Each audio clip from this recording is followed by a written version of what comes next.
On this episode of MéTV, I bought these like 15 years ago, so they'd be double that price now. Kept them in good shape. Yeah, but I've looked after them. It was started as a family business, maintains a family business. This is my business of where we repair trucks and do inspections and do all sorts of repairs of any sort.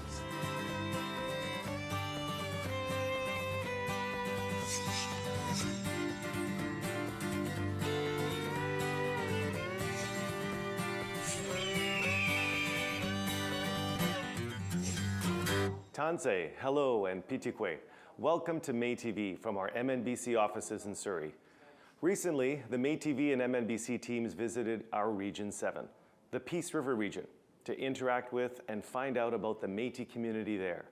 Let's begin this show with a very special guest, Indigenous rights advocate, educator, and Hudsons Hope City Councillor, Val Pace. Welcome back. We're here in beautiful northern British Columbia in Hudsons Hope, right in front of one of BC's biggest mega projects, the WAC Bennett Dam.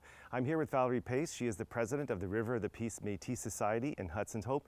Thank you so much for joining me on the show today. Thank you very much. So tell us a little bit about Hudsons Hope and the activity that you're doing within Hudsons Hope to help support Métis. Well, Hudsons Hope is the third oldest community in BC. It was originally a trading post here, so this is a heavy Métis base in here. I'm president of the Métis Society, so with the help of the funding from the government, we're able to support our members and plus others during time of COVID. And we've been handing out food certificates. We've been getting them out of town for appointments, giving them gas. We do hardship funds if they can't, if they're not working and need help for light bills or not phones, but lights and rent and heat and things like that.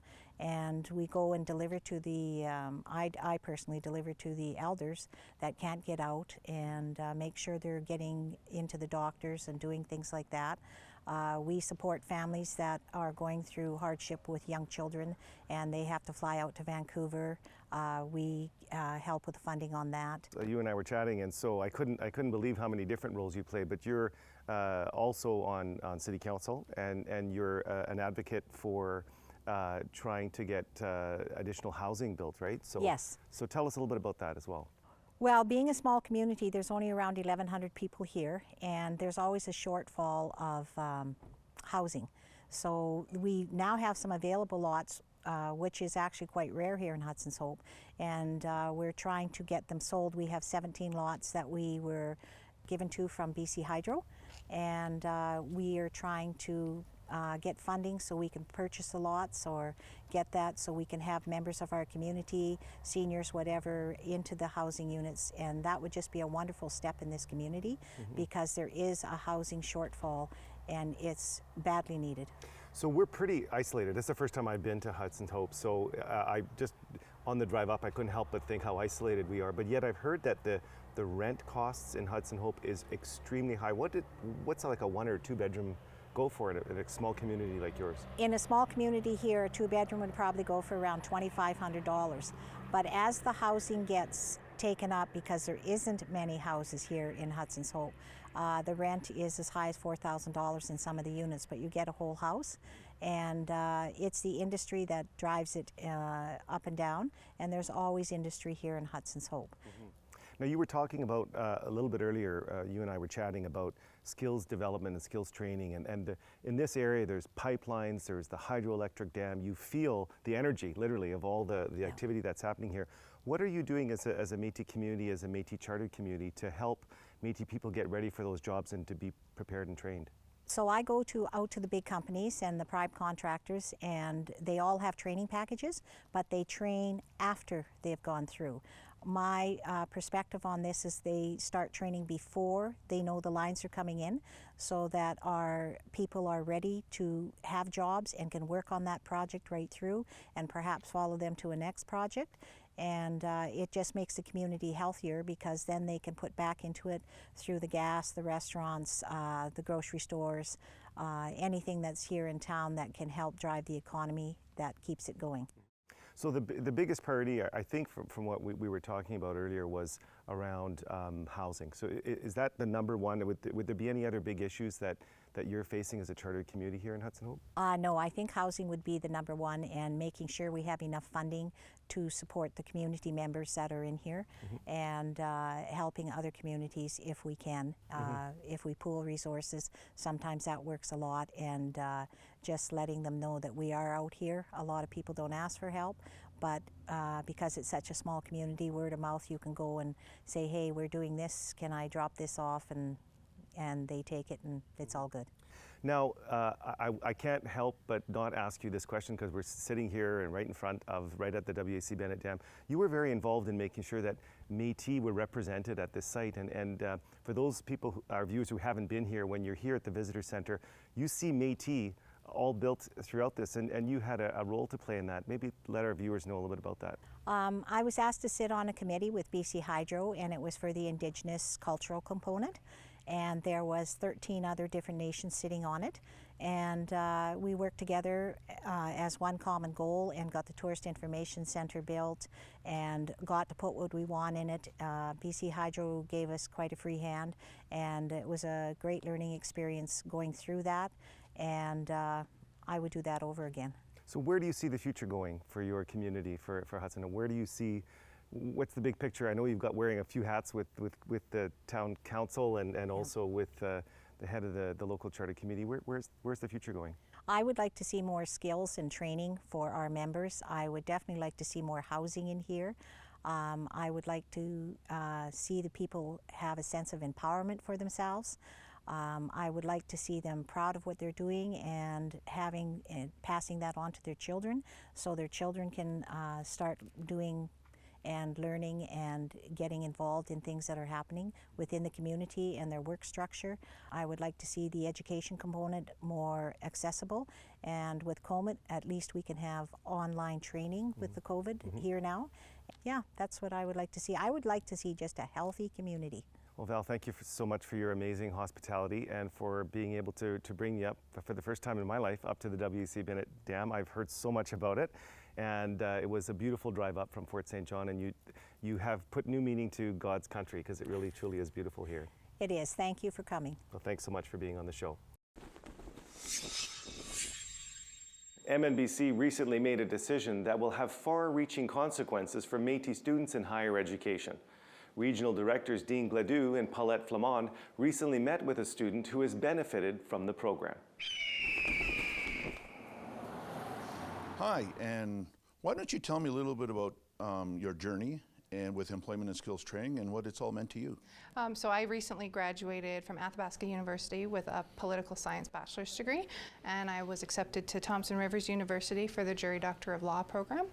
I am from Fort St. John. I was born in Dawson Creek. I am the youth representative for the Fort St. John Métis Society.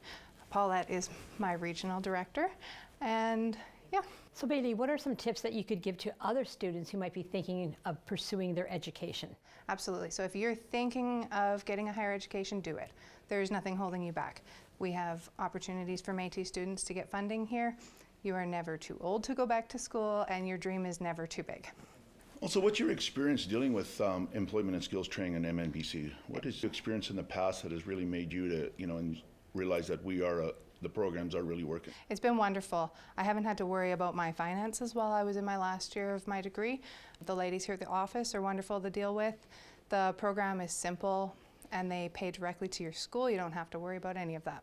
And Bailey, what's it like being a Métis person in northeastern British Columbia? It's great. We have a wonderful local community here. There's lots of support from our local society and from MNBC itself, and there's always awesome events going on, fundraisers, all sorts of opportunities for youth. It's a wonderful, wonderful place to be. And can you think of any other ways that MNBC can support post-secondary students? I don't think so. I think that the current program is going to be wonderful for anybody who's looking for funding for school. There's also support in terms of mental health and all that sorts of stuff, so it's great. So what do you hope to do once you graduate from law? I want to be a lawyer. I want to focus in natural resources, environment, and Indigenous law. And do you plan on coming back to the Northeast to practice? Absolutely. Yeah, this is where I'm from. This is where I belong. We're taking a short break. When we come back, Lisa Shepherd visits our next Katayak in Falkland. This will lift your spirits. I always started out with my artwork. As a child, I was 3 years old. I did all kinds of stuff.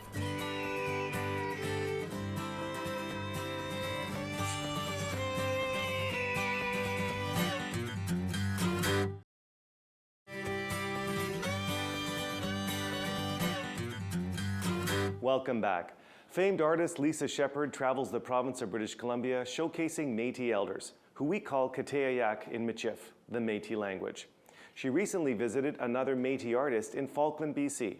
Lottie Kozak has lived a rich life as a hunter, a logger, and now a carver extraordinaire. Let's watch her in action.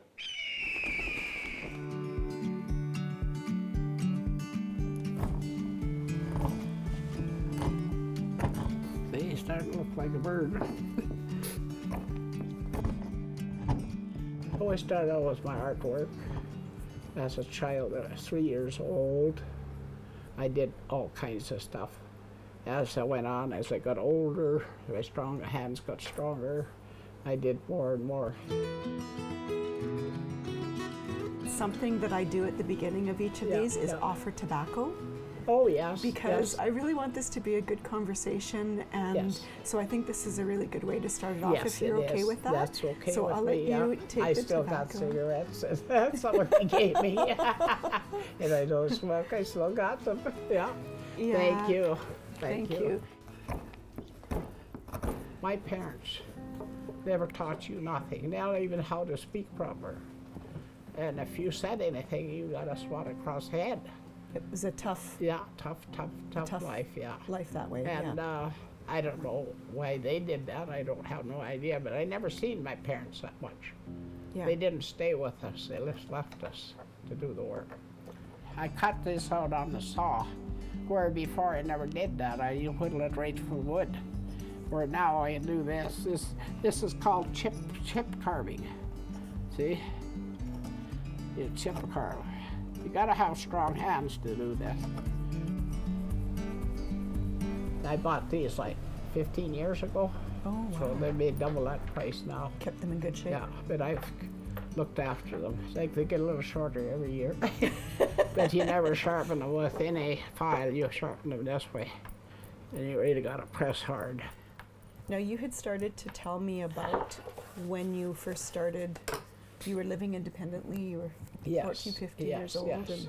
And I had my dogs. I had 5 dogs I trained. And I had a horse that I trained. He was brought up with the dogs because his mother died. Yeah. And I raised him on a nanny goat. You raised the dog on a nanny goat? No, the colt. You raised the colt on a On the nanny goat, yeah. I used to milk it and feed him. Yeah. But then after I got the nipples broke off, he bit them, so I had no nipples left. Right. So I put the nanny goat up on the clothesline stand or any stand and let him suckle. Oh, right off of the goat? Yeah. Oh, for heaven's sakes. But when he bought so you her, raised the goat up so Yeah. that could happen? Yeah. Oh, for heaven's sakes. Oh, that goat hated that horse. The horse would But bunt? then knock That's her how they over. get. That's how they naturally get the milk going, Yeah, right? Yeah. That was so funny. I used to laugh. I'd tell him, poor nanny goat, you're nice, nanny goat. Aw. And I'd have to stand there and make sure she didn't lay down on him. See, that's ship carving. Is it very hard wood? No, that you're working well, for most people it is, but Yeah. for me it isn't. No, you know, I can do that. In no time I could have that done. So I could just keep chewing away at it. But now that I had my hands operated on 3 times, I grabbed a 45-gallon barrel from falling on somebody. Yeah. And I tore all the tendons and everything in my hands. I made them come back. By keeping doing things. keeping doing things. Yeah. They operated 3 times. Before I had my hands damaged, I could break your hand by squeezing. I don't doubt that. Yeah. I don't That's doubt how strong they were. Now it takes so long to do a bird that, you know, I could never keep up. So now I use a grinder to cut all the big stuff down, and then I use the chip that. Who taught you to do this? Nobody. I just You taught do it yourself? myself, yeah. I had all this in me from a little child, and I tried to explain it to my siblings when I would say something to them, and they'd laugh at me and taunt me and do all that stuff. You know, say I was different. So they always told me that there was something wrong with me. I could tell them anything. Would you describe that as like unknowing? Like, is it like just knowing? Yes, Like you'd wonder where that comes from? Like my head's full of it all Yes. the time. Yeah. Like, I don't know how to explain it. I don't have words for it. Are you glad to have this gift?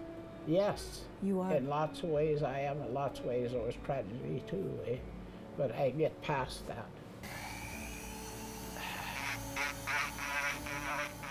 Lottie, do you think you'd have all of the gifts that you have today if you hadn't gone through such difficulties? No, I had it right from a little child. Right from a little child. Like I see. Would you have known how to use the gift in the same way if you hadn't had to survive with it? I don't know. I've never Yeah. been there. I've always had it. Like Yeah. I was 5 years old, and my brother was 7 years old, or he was 8 years old. He died in my arms, and I knew he was gonna die. Like it was in March. He said he wanted to go for a sleigh ride. I said, okay. I asked. My mom was home at that time, so I asked her to put him in the sleigh. I did. I took him for a ride up there and back. Got back. She put him on the bed and she told me to undress him. I'll take his coat and his boots off.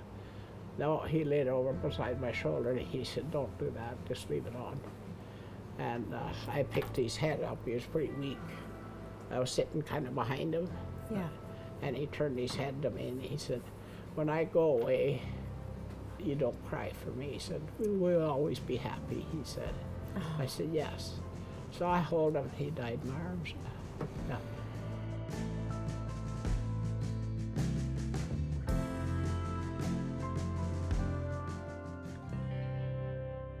Our way of doing things, right? Yes. I brought some things to give to you. Did you? So I've got some cottonwood bear grease. Oh my goodness. Bear grease. Yeah. 100%. And there you go. I And made what- something for you. Did you? I did. Yeah, I was thinking of yours. I did it. I wasn't a kid, you know. I gotta look. Oh, that's pretty. Oh, wow. Do you know what that's for? No. It's Oh. pockets for your scooter. Oh, wow. So you can That put it is on the cute, basket if you yeah. want, but it'll store whatever That you need. is beautiful. Thank you. Do you remember me phoning and saying, do you still use your scooter? Oh, yeah. That's why. Yeah, that's awesome. Thank you. You're Thank very you. welcome. Thank you.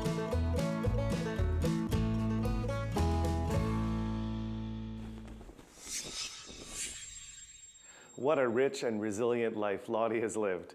When we come back, we head to Fort St. John, where we meet Christina Henry, a Métis entrepreneur who runs a very successful construction company, Klamar Construction.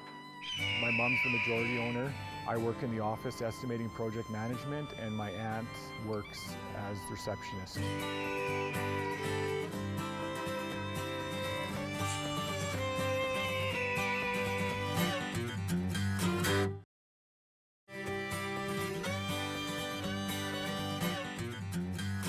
Welcome back. One of the goals of MéTV is to showcase Métis talent and success stories. What you are about to watch is very special. Tina Henry, her son Erin, as well as her sister Pauline, welcomed us into their ancestral home to share their Métis journey with us. Let's visit them in Fort St. John. This is the house that I grew up in. My dad built it 60 or 61. And he had a little shop in the back here, and then probably in 94 or somewhere around there, and maybe 2000, Klamar bought it. Mom and Dad's remained living in the house, and then we just developed the back. Klamar Construction was founded in 1986. My dad started the company, and then as we built up, we moved into oil field as well. So now we do commercial, industrial, and oil field. It was started as a family business, maintains a family business. My mom's the majority owner. My dad's the partner. I work in the office estimating project management, and my aunt works as the receptionist.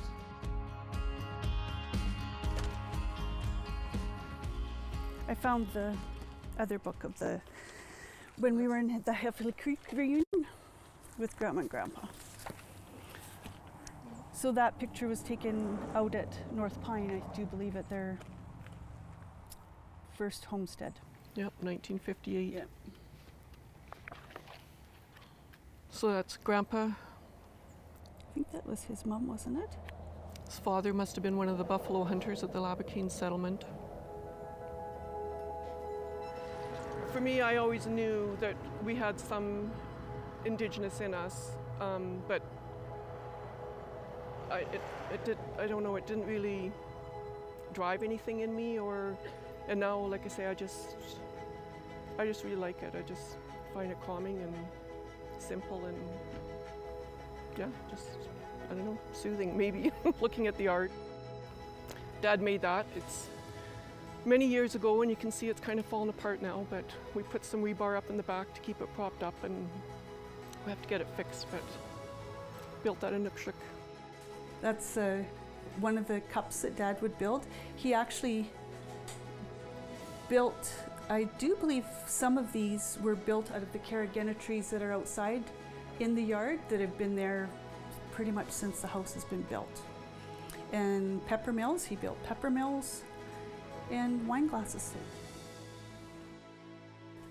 Mom and Dad at Christmas, one of Dad's last Christmases. And this is our Uncle Sam, famous Uncle Sam that we were telling you that he lives out north of town with no electricity, no running water, and he's happy as can be. This is the four of us girls years and years ago. We were quite a bit younger then. I'm definitely learning a lot more now than when I was younger, but I've started going through this more.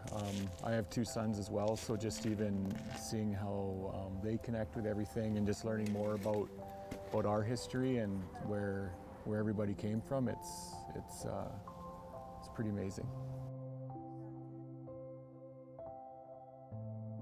Mom and Dad would always look out the window and watch and make sure that everything was safe in the back. They had binoculars, they could make sure nothing was going on back here. And they were security. Yeah, they were security. They were called our security department. So it was great having them here. Every Tuesday we would come and have lunch with them. And every Sunday we had Sunday dinners. The whole family would come. And yeah, like we'd pop by after work. It was great having them so close. And Dad would help like with stuff in the shop or if we needed help with stuff, and it was really, really nice having him this close. We felt very blessed to be able to spend so much time with him.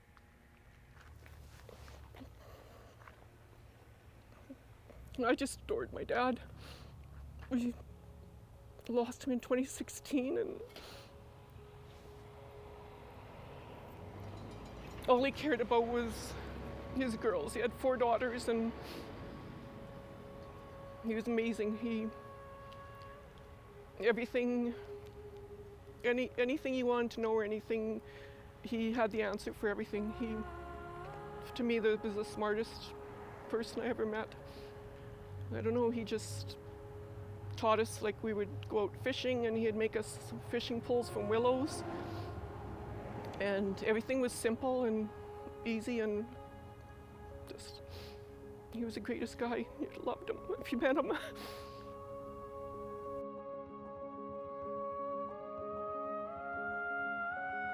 You know what, thinking back of our childhood, it's all good memories for me. What we did, we went hunting, we went fishing, we went out goose hunting with Dad, we did everything, but we thought that was normal. We thought everybody did that, but looking back now, they didn't. But I guess that's what it was growing up like Métis.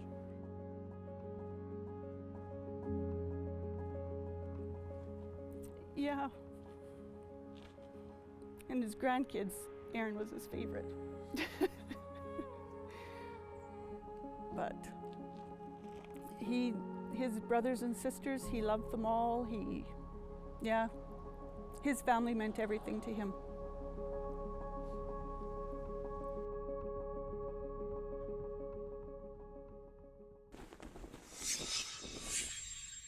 We wish Tina and her family all the best as they embark on a journey to rediscover their Métis heritage.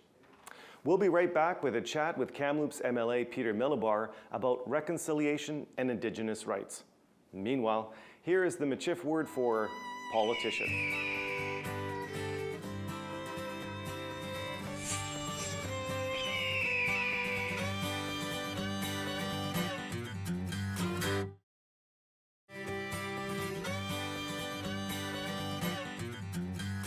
Welcome back.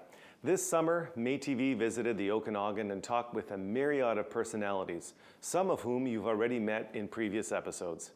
In this segment, I want to share with you my chat with Pete Milczyn, former mayor and current MLA from Kamloops.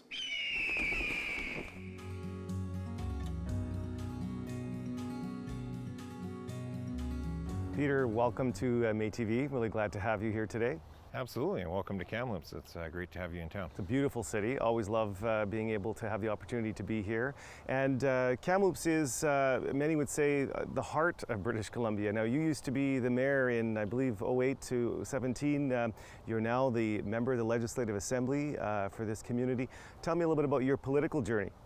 Yeah, it's been quite an interesting journey. I was a councillor for 6 years and then mayor for 9, and then in 2017, when former MLA Terry Lake decided not to run again, I decided to seek the riding of Kamloops North Thompson and was fortunate enough to be trusted by the people to carry on. So it's been an interesting, different type of work each level, from councillor to mayor to MLA now, and it's one that I really relish and enjoy doing.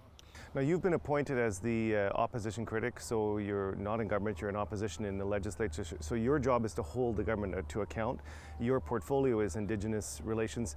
Let our listeners know a little bit about what's happening on that portfolio. Anything big you want to report on? Well, I think there's certainly a lot going on with that portfolio. Obviously, in this day and age, with UNDRIP, and now, of course, with the unfortunate discovery of confirmation, I guess, more than discovery of the 215 unmarked graves in the Kamloops-Shwepmik here in Kamloops area, as well as what we're seeing across the country with residential schools. You know, I think it's shone a lot more light onto the need to make sure true and meaningful reconciliation happens for all Indigenous communities across this country, and so it's an interesting time to be a critic at the same time, to make sure that the government is proceeding in a good way to try to advance those initiatives. And do you think enough has been done? I mean, Kamloops was really the revelation, or the kind of the news of the 215 kids that were found at the residential school kind of broke here. It was kind of ground zero from kind of a national awareness, I think. Is the provincial and federal governments, are they doing enough to address some of those issues, in your opinion? You know, I think it's been a long process to even get us to this stage, and so really what happens next will be the critical piece to it. We have a long history of well-meaning politicians signing documents, making commitments, and not following through, and I think everyone is at the point, especially in Indigenous communities, of wanting to see the follow-through. And Kamloops has a long history of that. The Laurier Memorial was actually signed in Kamloops, but never actually acted upon. And so from 1910 forward, just even within that snapshot, there's been commitments and what feels like broken promises. So now with DRIPA in place provincially, how will that meaningfully be addressed or not? How will the supports and listening to what each individual nation needs, because they're all going to have different needs in terms of supporting their own community members through this whole residential school discoveries across the province and across this country, and we really do need to make sure we're in a place now where we're taking our direction and our leadership from those communities and supporting and hearing their stories, believing their stories most importantly, and acting upon in a way that they need to fully make sure that they can heal and move forward as a community.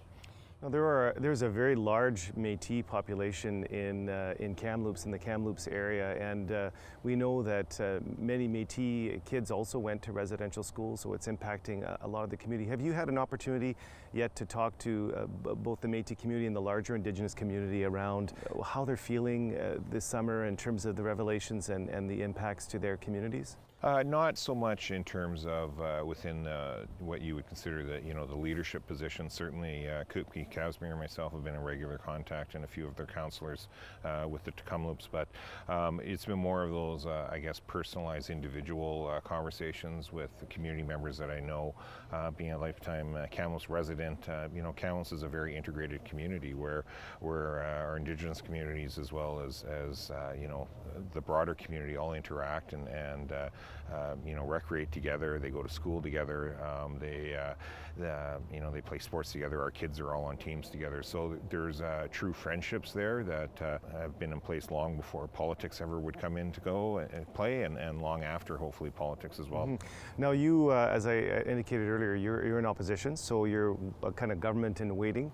What role are you playing to help shape the BC Liberal kind of policies, and given we have UNDRIP legislation, in terms of getting your caucus ready for the next election, and in particular around Indigenous relations, and in particular for our viewers, Métis people are looking to hear kind of what the Liberals might be doing in terms of supporting Métis. Any thoughts on that, early thoughts? Yeah, I mean, we're in a bit of an interesting time as a party in that we're in a leadership race that will conclude in February, and in the meantime, we still as a caucus need to hold the government to account within the legislature and within what they're doing or not doing on certain aspects of issues. So I'm also fortunate enough to have been appointed our House leader. So on the caucus side, there's a lot that goes into there in terms of how we will advance our arguments against the government or shining a light on things that we think they should be doing more of. And it gets a little frustrating sometimes in opposition when we're this far out from an election, because we hear that a lot. Well, what is your party's exact position or policy on something moving forward? 3 years is a lifetime in BC politics, let alone in the middle of a leadership race. So we do look forward to those broader and larger policy discussions through the leadership race, and then moving forward as we get ready for the 2024 election, and to share that with people. But in the meantime, we are trying to make sure, and in budget estimates, I was questioning Minister Rankin around their statements around increased funding for reconciliation efforts, and it turns out that money is actually based on historical spends. So it's not new money, it's not extra money. There will be no extra work or capacity done in that regard. Those are the types of things that we will continue to shine a light on, so that the government doesn't frankly just try to market something as sounding that it's really progressive and happening and going to be this big expansion of what's currently happening, and then we find out it's not. The language initiative is funded $50 million in 2018. We just recently saw how that money has now run out, and only 2 months ago when I was talking to the minister, he was indicating there's enough money there to continue it on, but there's no new money in this year's budget to add to it. So now we do see a stalled program around reclaiming Indigenous languages and culture around this province, and that's unfortunate, and those are the types of things we'll continue to advance on the here and the now, while looking for those bigger, broader policy pieces moving forward. Well, it's interesting that you mentioned that just around the $50 million, because Métis have a language, Michif language, and Michif language is actually excluded from that. So we're one of the Indigenous peoples in BC that has a language that is effectively endangered. We're trying to protect it, and yet it can't access that fund. And now the funds run out, as we know. So we're very much watching that file very closely. Peter, I want to thank you so much for joining me on a beautiful, sunny Kamloops day, and thank you so much, and thanks for all the work you're doing to advocate on behalf of Indigenous people across British Columbia. Great, thank you, and likewise, thank you for all the great work you do for the Métis Nation. Thank you.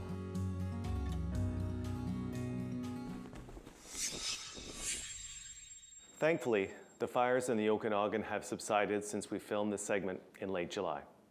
We'll be right back with the uplifting story of Derek Green, the master Métis mechanic with a heart of gold. And I ended up owning this place in 2006. We took ownership, and 15 years later, we still have it.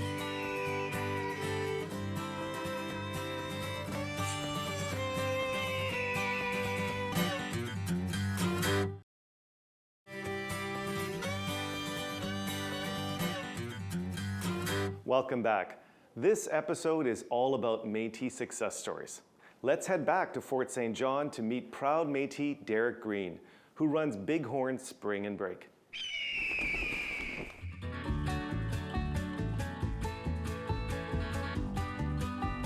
This is my business of where we repair trucks and do inspections and do all sorts of repairs of any sort.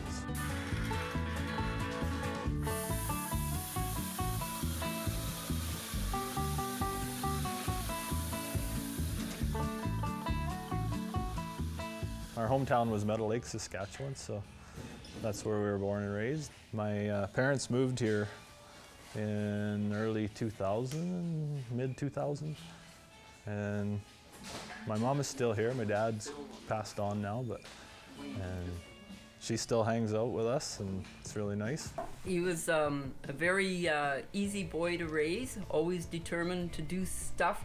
He loved hockey. So I ended up playing on a native hockey team in town here.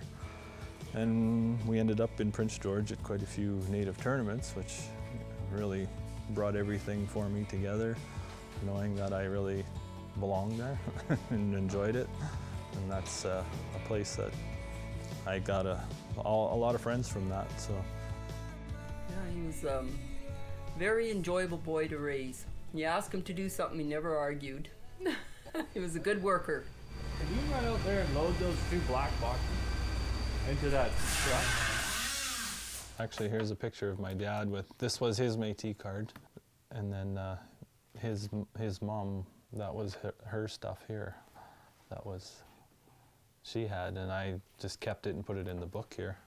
Right from when I could, he would take me out, and even before, and he showed me all the skills of being in the bush and being out in the wild, hunting, always hunt deer there, moose. Up here we hunt more because we got a lot more animals to hunt up in this country.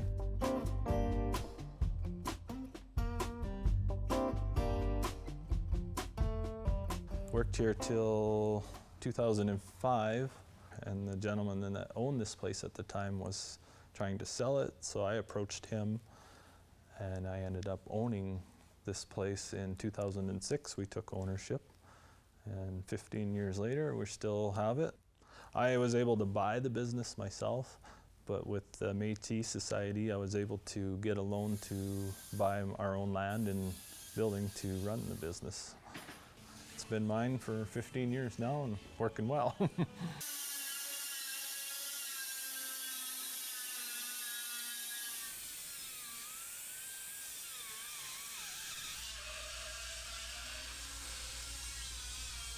When I first moved here, I ended up being with a guy that did a lot of horse logging, so that was a great job up here. I really enjoyed doing that.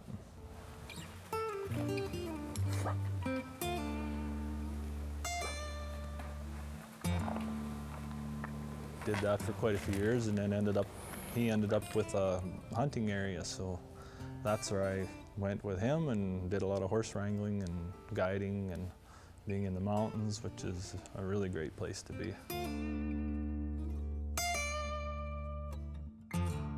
We have a place where we go with a brother-in-law that's now in the family, and we love hunting together, and we ended up being up where we always go and ended up in a herd of elk, and I crawled right in the middle of them, and I ended up with an elk that made the record book.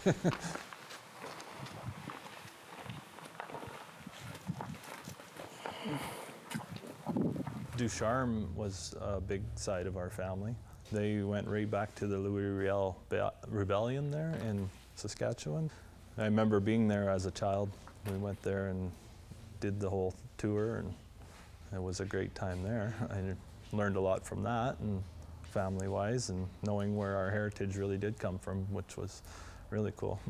We've been using it quite a bit just to follow some of the family heritage and stuff. So.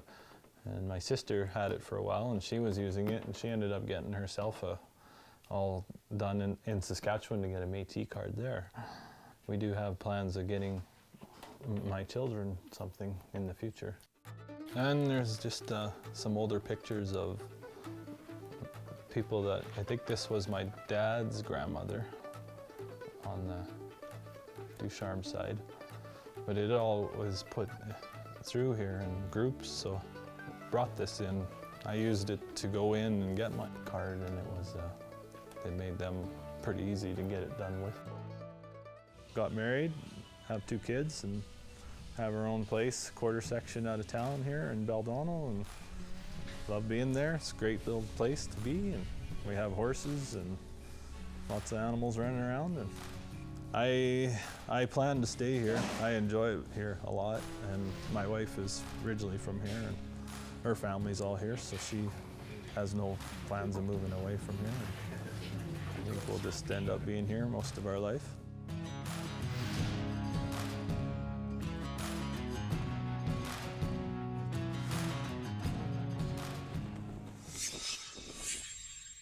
It's heartening that Derek is passing on his Métis traditions to his children, and also gratifying to note that MNBC helped him buy the business that he runs now. We'll be right back to wrap up the show.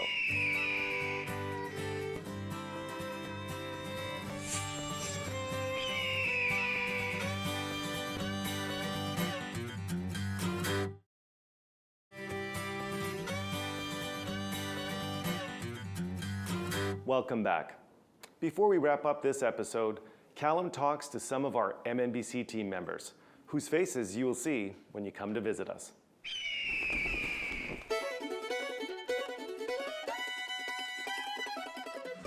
Do you know how Vikings communicated a long time ago? Norse code.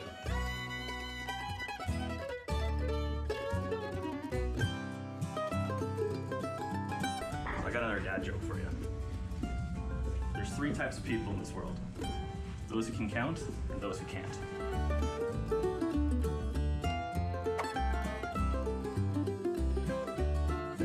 What do you do here at Métis Nation?